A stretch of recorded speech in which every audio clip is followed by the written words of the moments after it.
John, in his first epistle, Juan, en su primera epístola, ha escrito algunas cosas con respecto al anticristo. Sabemos por nuestro estudio de la palabra de Dios que cuando la Escritura habla sobre el anticristo, en varias ocasiones en el griego original, lo llama el hombre sin ley, lo que significa que está en contra de la Torá, de la ley de Dios, de los mandamientos de Dios. También sabemos que el espíritu del anticristo es un espíritu de blasfemia. Pero cuando comparamos lo que dice la Biblia sobre el verdadero Mesías, descubrimos que Yeshua, todo lo que hizo, todo lo que enseñó y lo que dijo, trajo honor y gloria a Dios el Padre. Por lo tanto, si somos sus discípulos, vamos a caminar en ese mismo espíritu, en esa misma actividad, en ese mismo comportamiento. El Mesías no está en contra de la Torá. De hecho, la Biblia relata que el propio Yeshua dijo que Él vino para que la ley se cumpliera. También dijo que la ley no será abolida hasta que el cielo y la tierra desaparezcan, lo que significa hasta que sea establecida la nueva Jerusalén. Toma tu Biblia y ve conmigo a Primera de Juan, capítulo 4. Comenzamos este capítulo la semana pasada y lo vamos a completar esta semana mediante Dios. Primera de Juan 4, desde el versículo 10. Juan estará hablando sobre el amor, y les he compartido en el estudio de Primera de Juan que el amor de Dios es, en efecto, la característica número 1 de la ley. Cuando seguimos sus instrucciones, sus mandamientos, estaremos demostrando amor a Dios y amor por los demás. Y Juan enfatizará esto en los versículos que estudiaremos en esta sección. Debemos recordar algo porque el amor es ciertamente algo fundamental en la Torá. Pablo, por ejemplo, en el libro de Gálatas, revela el pensamiento central de la Torá. Él resumió toda la ley, la palabra Torá simplemente significa ley, resumió toda la ley en una frase. Pablo dijo, déjenme resumirles todos los 613 mandamientos que se encuentran en los primeros 5 libros de la Biblia. ¿Y qué frase nos dejó? Viajafta lareaja camoja. Ama a tu prójimo como a ti mismo. Juan nos va a decir lo mismo, aunque él usará palabras diferentes. Él enfatizará que los verdaderos creyentes caminamos en amor y nos amamos unos a otros. Eso comienza amando a nuestros hermanos creyentes, pero también, tal como lo demostró el Mesías, la Biblia dice que Dios hizo algo. Él nos amó siendo aún pecadores. Por lo tanto, si queremos ser como Él, necesitamos amar a la gente que está incluso fuera de la fe.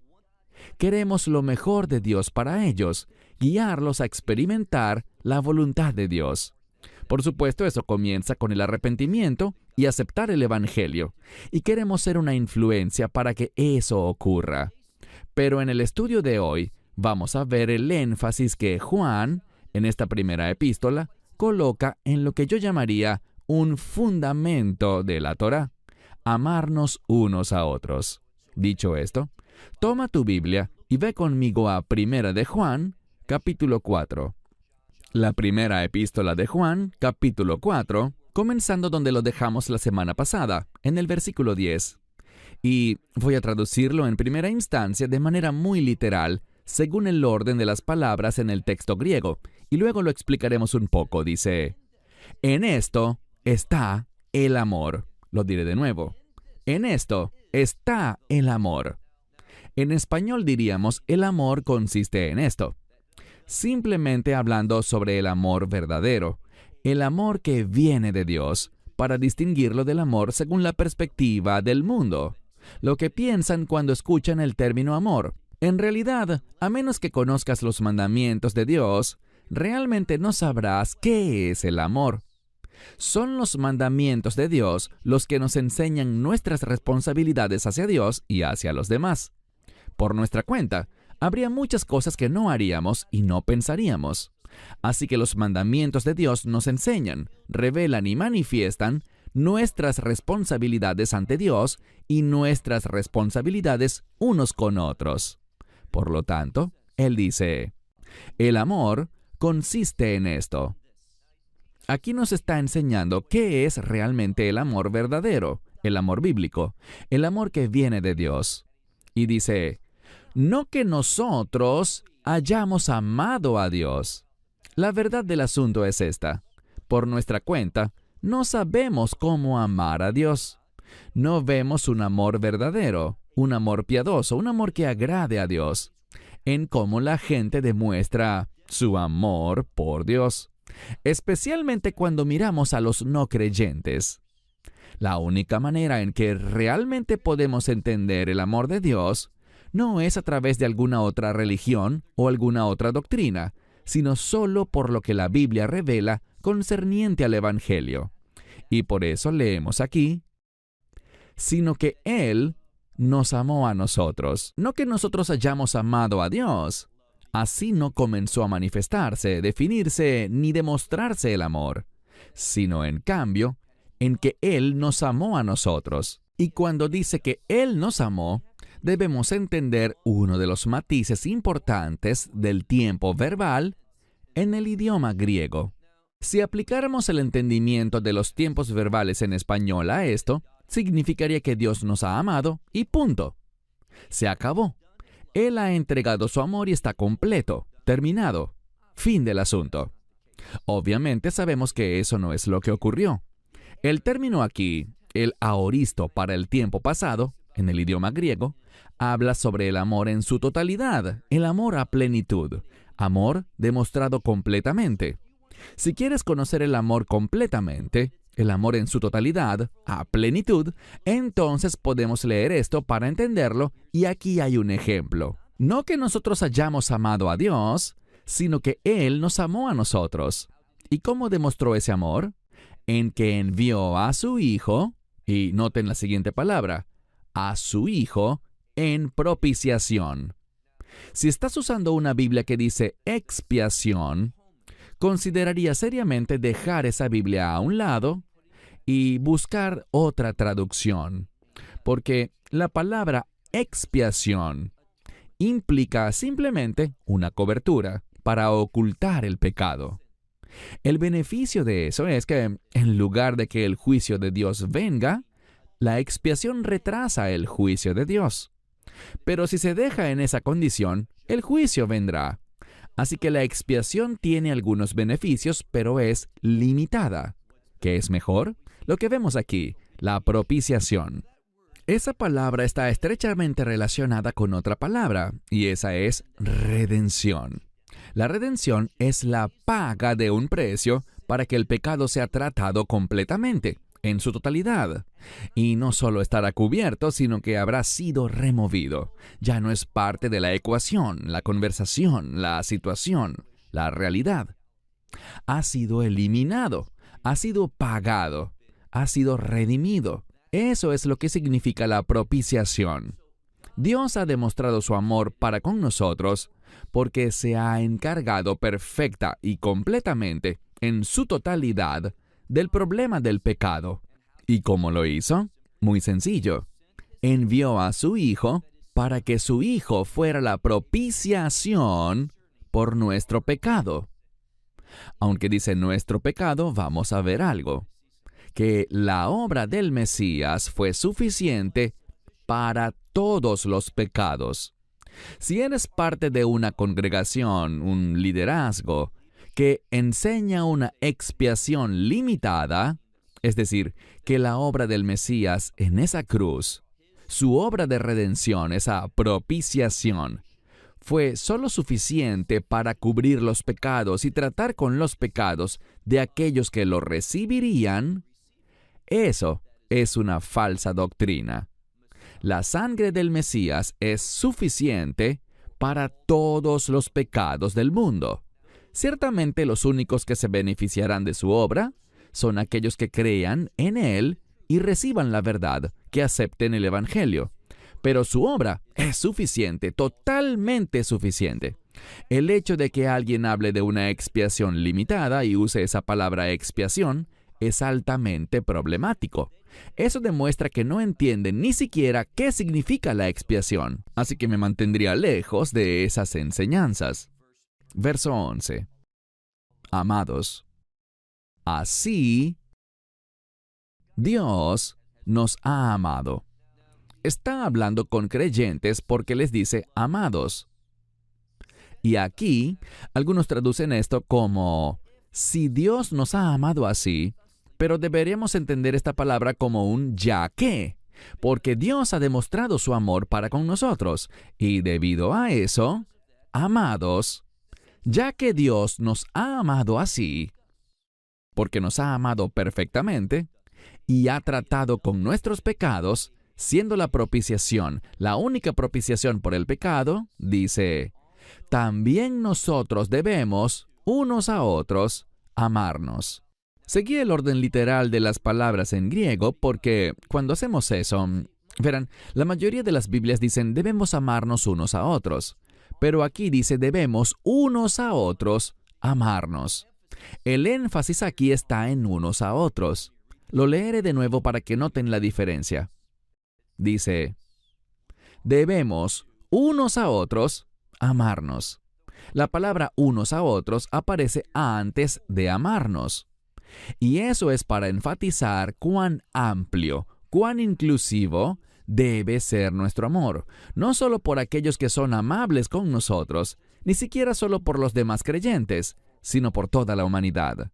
Debemos orar por nuestros enemigos, bendecir a nuestros enemigos y hacer todo aquello que tenga una influencia positiva, piadosa y santa en sus vidas. Queremos ver que nuestros enemigos se arrepienten.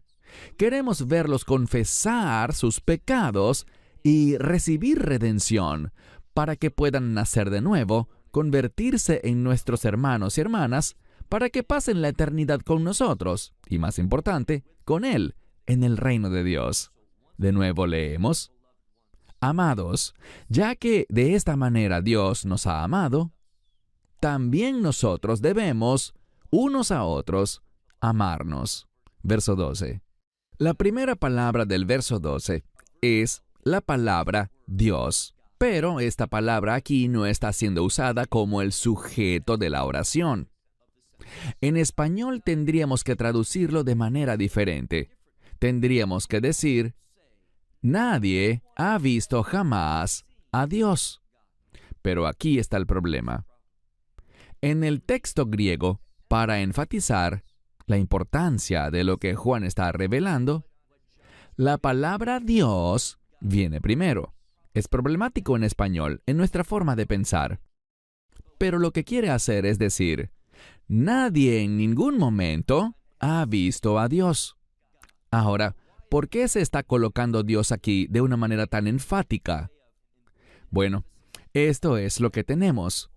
Las palabras en nadie ha visto jamás a Dios, esa palabra para haber visto a Dios, no es la palabra normal para contemplar algo, ver algo con los ojos. Tiene que ver con entender, tener una comprensión adecuada, una comprensión completa o plena de la situación. Y lo que está diciendo es esto. Nunca, nadie ha comprendido, ha entendido completamente quién es Dios. Pero debemos ver algo más. Aunque leemos, nadie en ningún momento ha entendido a Dios, dice, si nos amamos unos a otros, Dios, el mismo Dios que nadie ha entendido, ese mismo Dios, en nosotros permanecerá. Así que nadie ha visto a Dios, pero este Dios, si nos amamos unos a otros, Dios permanecerá en nosotros. Quiero decirles de qué no está hablando este verso. No está hablando de que Dios venga y se vaya. ¿Cómo lo sé? Porque la Biblia dice que Dios nunca nos dejará ni nos abandonará. Dios no tiene el hábito de estar con nosotros en un momento y partir a otro lugar después. Una vez que entramos en un pacto con Él, Él está con nosotros. El Espíritu Santo no se apartará de nosotros. De lo que se está hablando aquí en cuanto a permanecer, podríamos entenderlo mejor a través del concepto de la unción. La Biblia dice que cuando tomamos decisiones necias, cuando nos rebelamos, cuando nos alejamos de la verdad, de las instrucciones de Dios, ¿qué sucede? Obstaculizamos la obra del Espíritu Santo en nuestra vida. Él no se va, simplemente no se moverá en nosotros. Es una ley. No operará eficazmente. Podemos contristarlo y apagarlo. Podemos estancar la obra del Espíritu Santo en nuestra vida. Eso no tiene nada que ver con que Dios sea soberano. Por supuesto que es soberano, pero ese Dios soberano establece leyes. Y cuando elijo neciamente, cuando me rebelo, cuando camino en una dirección alejada de la voluntad de Dios, eso traerá esa rebeldía, ese pecado, esa manera errónea de pensar, tendrá una reacción adversa en mi vida en relación con la unción, el poder y la provisión del Espíritu Santo. Él no me abandona, pero no se moverá tan poderosamente. No obrará porque no le agrada donde estoy, lo que estoy haciendo y hacia dónde me dirijo. Así que, lo que está diciendo aquí es, si nos amamos unos a otros, Dios en nosotros permanece. Otras Biblias dirán habita, pero quiero señalar que esta palabra, en el idioma griego, es la palabra meno. Meno significa yo habito, yo permanezco, y esta es una palabra importante que Juan utiliza para permanecer. Lo que esto significa es mantener los beneficios de una relación. No es que esa relación se rompa, simplemente dice que los beneficios de esa relación no serán experimentados ni aprovechados. Pero cuando Él habita y permanece en nosotros, entonces podemos esperar los beneficios de esa relación, el fruto de una relación con Dios. Dice, si nos amamos unos a otros, Dios en nosotros permanece, y su amor, y noten la siguiente frase, será perfeccionado en nosotros. Ahora, el amor de Dios es perfecto. El amor de Dios no cambia. El amor de Dios no tiene que ser perfeccionado. Siempre ha sido así. ¿Desde cuándo ha sido perfecto su amor? Nunca hubo un momento en el que su amor no haya sido perfecto. La pregunta es, ¿será que su perfecto amor obrará en nuestra vida de manera perfecta? Su amor es perfecto, pero ¿obrará ese amor perfecto en nuestra vida perfectamente? ¿Conforme a lo que Dios quiere que produzca? Y de nuevo, hay una condición. ¿Cuál será? Pues que nos amemos unos a otros, dice aquí. Y su amor, cuando nos amamos unos a otros, su amor será perfeccionado. Su amor ya es perfecto, pero la obra de su amor perfecto alcanzará sus resultados deseados en nosotros. De eso es de lo que está hablando aquí. Si quiero que el amor de Dios se manifieste de manera apropiada, perfecta, adecuada, esa es la intención, correctamente según la voluntad de Dios, entonces ese amor va a ser liberado. Su amor perfecto va a ser liberado en mí y a través de mí, y cumplirá su voluntad cuando camino en amor, cuando amo a los demás, tal como Él me amó a mí. Eso es lo que dice aquí, verso 13. En esta manifestación del amor perfecto de Dios, fluyendo a través de nosotros, siendo usados por Él para amar a los demás, dice, en esto sabemos que en Él permanecemos y Él en nosotros. Insisto, este término permanecer tiene que ver con los beneficios de esta relación. Puedes estar en algún tipo de relación. Esa relación puede ser sólida y vigente, pero puede que no estés recibiendo los beneficios de esa relación porque quizás algo se ha violado, has hecho algo que es incorrecto. Solo cuando te sometes a los términos de esta relación, La relación está vigente, pero solo cuando te sometes a sus términos, los beneficios serán activados y tendrás acceso a todos los privilegios de esa relación. Y eso es lo que está diciendo aquí. Una vez más, verso 13. En esto sabemos que en Él permanecemos y Él en nosotros. En esto, ¿qué es esto? Aquí lo responde, que de su Espíritu nos ha dado. Esto es importante, porque Dios, el Dios viviente, el Dios todopoderoso, nos ha dado a nosotros su Espíritu. No una parte de su Espíritu, ni una porción de su Espíritu, ni un pedacito de su Espíritu, sino su Espíritu, el mismísimo Espíritu de Dios, el Espíritu Santo, mora en mí y en cada creyente. Insisto, podemos contristarlo, podemos obstaculizarlo, podemos comportarnos de una manera que afecte negativamente la unción del Espíritu, pero, como creyentes, Él nos ha dado de su Espíritu. Verso 14. Y nosotros hemos visto. Y esta es una palabra de la que hablamos antes. Hemos entendido, hemos llegado a una comprensión, a una percepción correcta, a la perspectiva adecuada. Hemos visto y testificamos que el Padre ha enviado al Hijo como Salvador del mundo. Recuerden lo que les dije antes. Hablé en contra de este concepto que algunos teólogos tienen, principalmente los calvinistas, acerca de una expiación limitada. Repito, si alguien habla sobre la obra del Mesías en la cruz y usa el término expiación, en realidad no debería hacerlo. El Mesías no aseguró una expiación para nosotros. Él aseguró nuestra redención, una redención eterna. Eso es lo que declaran varios pasajes de la Biblia. Por lo tanto, noten lo que dice la Escritura, que el Padre, estoy leyendo al final del verso 14, que el Padre ha enviado al Hijo, y la implicación es para ser Salvador, el único Salvador, ¿de qué? ¿De algunas personas? ¿De los elegidos del mundo? No, de todo el mundo. Él es el Salvador del mundo.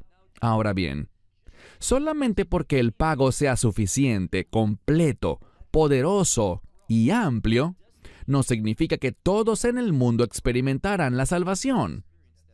Él podría hacerlo si quisiera, pero Él estableció que la condición sea la fe, vinculada al mensaje del Evangelio. Que lo comprendas, que estés de acuerdo con Él y lo aceptes en tu vida. He hablado con muchas personas que dicen que entienden el Evangelio, y eso es genial, pero no quieren recibirlo. Ellos entienden lo que es el Evangelio y lo que significa. Que Dios envió a su Hijo al mundo, que su Hijo fue a la cruz, que esa muerte en la cruz, el derramamiento de su sangre, fue para nuestra redención, para el pago total del pecado.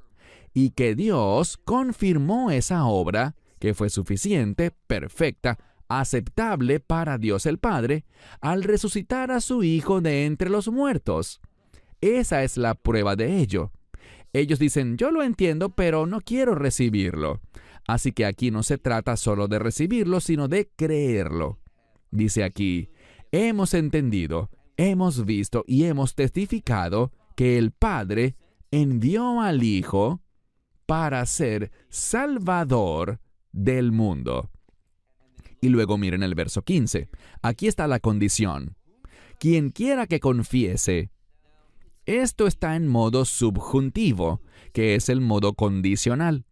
Y por eso cuando las personas hablan de teología, pero no conocen la gramática de las Escrituras, pueden ser llevados a una falsa doctrina. Debemos preguntar, ¿por qué es tan frecuente que cuando en la Biblia leemos sobre el Evangelio y sobre recibirlo, está escrito en modo subjuntivo? Y la razón de esto es porque es condicional. Está condicionado a lo que estamos leyendo. Quien quiera que confiese que Yeshua es el Hijo de Dios, Este término hijo de Dios es amplio, porque hijo de Dios implica que Él es divino. Habla de su divinidad. Así que no basta con decir como lo hace el Islam. Bueno, este Jesús es el Cristo, es un Salvador, es esto, es aquello. Pero no creen que Él sea divino. Cualquiera que niegue la divinidad del Mesías no conoce el amor de Dios, no ha entendido adecuadamente quién es Dios y no comprende el amor que Dios ha provisto.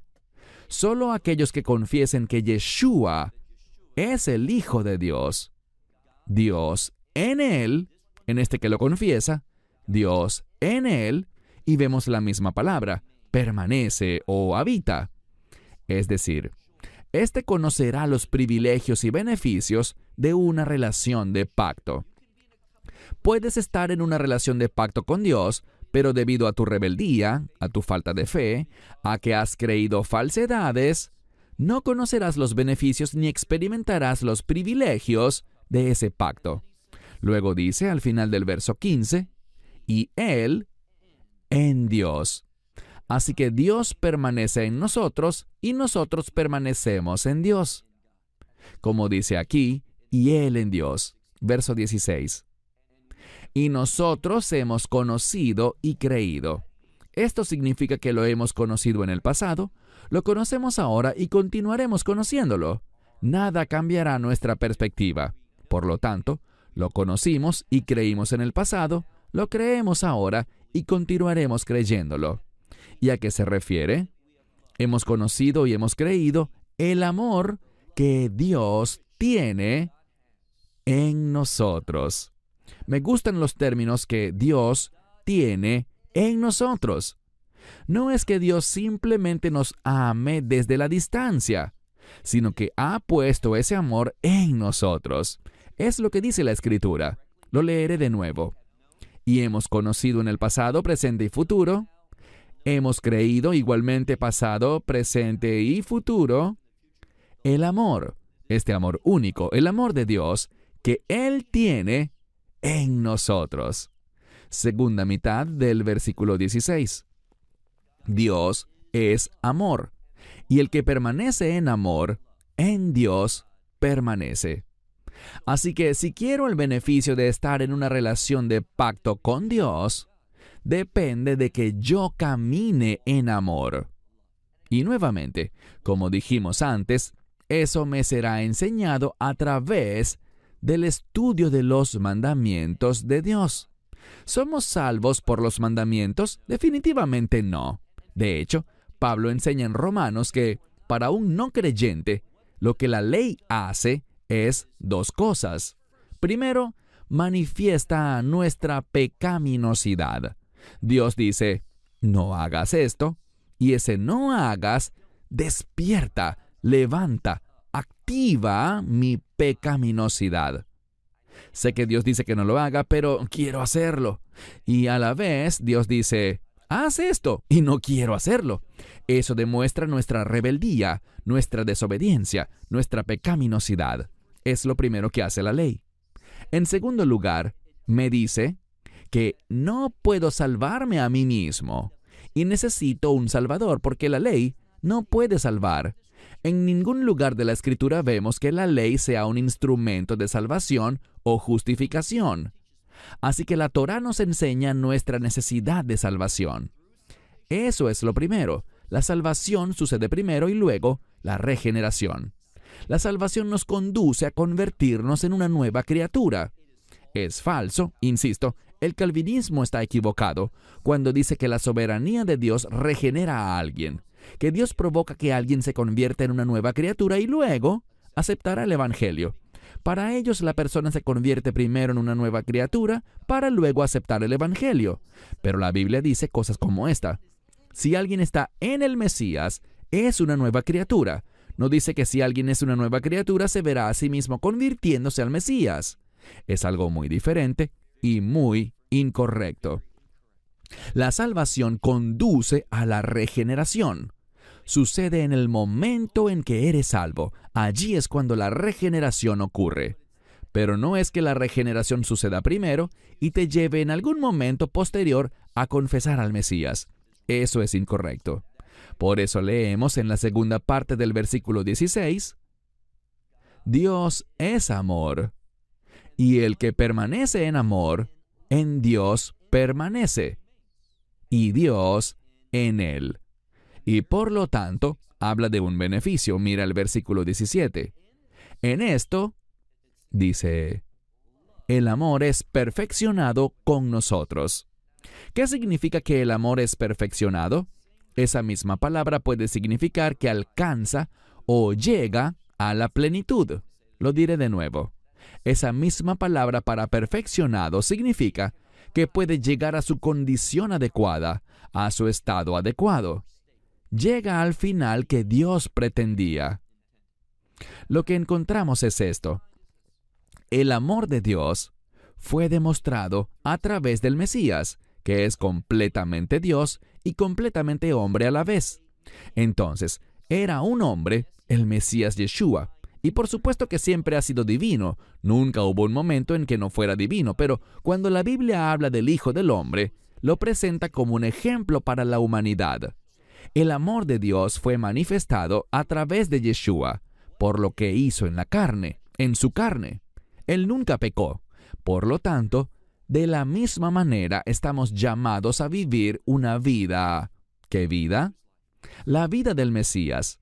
Él nos da su espíritu, como lo dice Juan en su Evangelio, para que el espíritu del Mesías esté en nosotros y podamos vivir su vida haciendo la obra que Él quiere que hagamos. Es cuando actuamos en cumplimiento de su obra, en amor, que el amor de Dios se manifiesta a través de nosotros, y allí es donde alcanza su plenitud, es decir, su propósito profético, lo que Dios pretende que su amor cumpla en este mundo. Es tan importante que dice, con nosotros, y por lo tanto, debido a eso, mira la segunda parte del verso 17, para que tengamos confianza en el día del juicio. El amor de Dios, obrando en nosotros, siendo compartido a través de nosotros, confirma que Él está en nosotros y nosotros en Él. Y ese hecho nos da confianza para el día del juicio. Es muy importante que la Biblia hable con tanta frecuencia sobre el juicio. Y creo que debemos ser fieles a la Escritura. Si alguien que sea líder de una congregación, un maestro de la Biblia, al que la gente acude, entran a su congregación y él es el maestro principal. Si esta persona nunca habla de juicio, esa persona no está siendo fiel a la Escritura. Puede ser un individuo amable, puede tener buenas intenciones, pero no está caminando en fidelidad a la Escritura. No está enseñando lo que dice la palabra de Dios numerosas veces. Una vez más, hay un énfasis en la palabra de Dios sobre el juicio. Y es maravilloso saber que aquellos que caminan en amor, espero que esa sea tu condición, yo quiero que sea mi condición también y me esfuerzo por lograrlo. ¿Fallamos a veces? La verdad es que sí. Contristamos al Espíritu Santo, elegimos mal, no caminamos siempre en la verdad. A veces sucumbimos ante la mentira. Eso está mal, pero gracias a Dios por su misericordia. Mas cuando estamos en su voluntad, esa voluntad nos da, como dice aquí, confianza. Tendremos confianza en el día del juicio. Porque así como aquel es, y recuerden, comentamos en estudios anteriores que el término aquel se refiere al Mesías. Algunas Biblias no lo traducen literalmente como aquel, sino que simplemente colocan él, pero literalmente dice aquel, para enfatizarlo. Esta palabra enfatiza lo que se está diciendo sobre él en este pasaje, y es que, así como aquel es, también nosotros seremos en este mundo. ¡Qué maravilloso! Así como aquel es, así como Él es, nosotros seremos también en este mundo. Ese es nuestro objetivo. Eso es lo que Dios quiere que seamos, como su Hijo. ¿Nos volveremos divinos alguna vez? No lo haremos, pero podemos vivir en obediencia a la voluntad del Dios divino. Leamos ahora el versículo 18. El temor no está en el amor, así de simple. Cuando operamos en amor, no habrá temor en nuestra vida. ¡Qué principio tan importante para recordar! Al acercarnos a los últimos días, cuando habrá persecución, habrá odio contra los creyentes, y vemos que esto está sucediendo justo ahora en nuestros días. Por eso dice, el temor no está en el amor. Lo traduje según el orden literal de las palabras, aunque nosotros diríamos, en el amor no hay temor, sino que el amor perfecto, el amor en su forma original, como siempre ha debido ser, el amor perfecto echa afuera, el temor. Y de nuevo, el énfasis está en afuera. Nosotros diríamos simplemente el amor perfecto echa fuera el temor. Y el mensaje es este. El temor y el amor son incompatibles entre sí. No tienen lugar juntos. Cuando tenemos temor, nos falta amor. Cuando estamos en amor, no tenemos temor. Eso es lo que dice. Una vez más, verso 18. Temor no hay en el amor, sino que el amor perfecto echa fuera el temor. Porque el temor trae consigo, ¿qué? Un castigo. El temor acarrea un castigo. Y el que teme no ha sido perfeccionado en el amor. Aquel que teme no está experimentando la perfección del amor en su vida, el resultado que el amor de Dios está supuesto a producir en su vida. Verso 19. Lo amamos a Él, dice, que el amor no ha sido perfeccionado en las personas porque amemos a Dios, sino más bien porque Él nos amó a nosotros primero. Y de nuevo, en el texto griego la palabra primero es enfática, que su amor sea perfeccionado en nosotros. Esa posibilidad no sucede porque nosotros lo hayamos amado a Él, sino que en cambio ha sucedido porque Él primero nos amó. Y si alguien dijera, amo a Dios, y a su hermano odia, bien, el subjuntivo se usa aquí porque es una situación hipotética. Podría ser la realidad de tu vida, de mi vida o de la vida de alguien más, pero simplemente está dando un ejemplo. Y nos dice algo en términos muy claros. Fíjate bien, una vez más, verso 20. Si alguien dijera que ama a Dios y a su hermano odia, ¿qué dice? Es un mentiroso. Esto es muy fácil de entender. Si tú dices, oh, amo a Dios, pero a mi hermano lo odio. Si dices que amas a Dios y odias a tu hermano, eres un mentiroso. La gente dirá, oye, no es amable que me llames mentiroso. Esa no es la voluntad de Dios. Bueno, aparentemente lo es. Si alguien está mintiendo, puedes decirlo, especialmente si se trata de un creyente que está equivocado acerca de la palabra de Dios. Y vemos esto con frecuencia. La Biblia usa términos duros. Este lenguaje que Juan está usando es bastante fuerte. Si alguien dijera, amo a Dios, y a su hermano odia, es un mentiroso. Porque el que no ama a su hermano, a quien ha visto, a Dios, a quien no ha visto, ¿cómo será capaz de amarlo? Sabemos lo que está diciendo porque nosotros hemos oído este verso muchas veces, y es simplemente esto.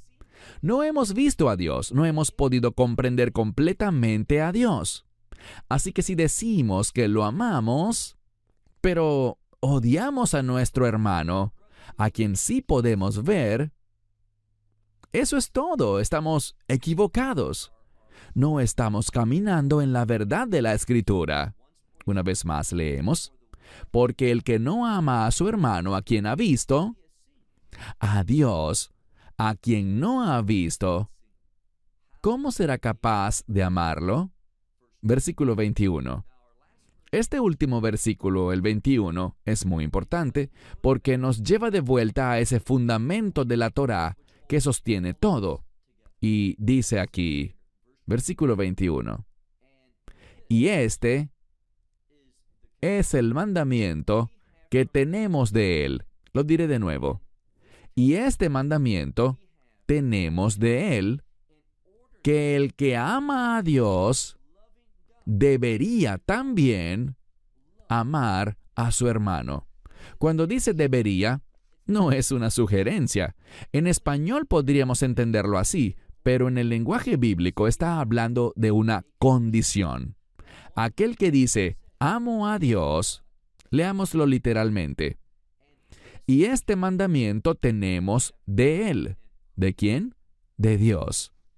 El que ama a Dios debería amar también, y esto es enfático, también a su hermano. Y amar a tu hermano es simplemente el fundamento de la verdad de la Torá. ¿Y por qué amas a tu hermano? Porque has recibido el amor de Dios. ¿No hemos visto varias veces que la Biblia dice que el amor de Dios, ese perfecto amor de Dios, debe llegar a su plenitud, llegar a lo que debería ser en nuestra vida? Esto es lo que sucede. Ese amor perfecto de Dios entra en nosotros. Siempre es perfecto. La pregunta es, ¿tendrá ese amor perfecto el resultado deseado? ¿Y cuándo sabemos que lo tiene? Cuando amamos a nuestro prójimo, a nuestro hermano, los unos a los otros, así como Dios nos ha amado. Y cuando vivimos así, tendremos un testimonio dinámico. Vamos a manifestar el amor que Dios nos ha dado, y esto traerá grandes beneficios. Esto crecerá, madurará, se fortalecerá y ampliará los beneficios de estar en una relación de pacto con Él. Tomaremos posesión de esos beneficios y de esos privilegios. Cuanto más seamos usados por Dios, más satisfactoria, más poderosa, más iluminadora será nuestra relación de pacto con Dios. Quiero cerrar con esto. La Escritura es clara en que el amor de Dios es esto, que Él envió a su Hijo, su único Hijo unigénito,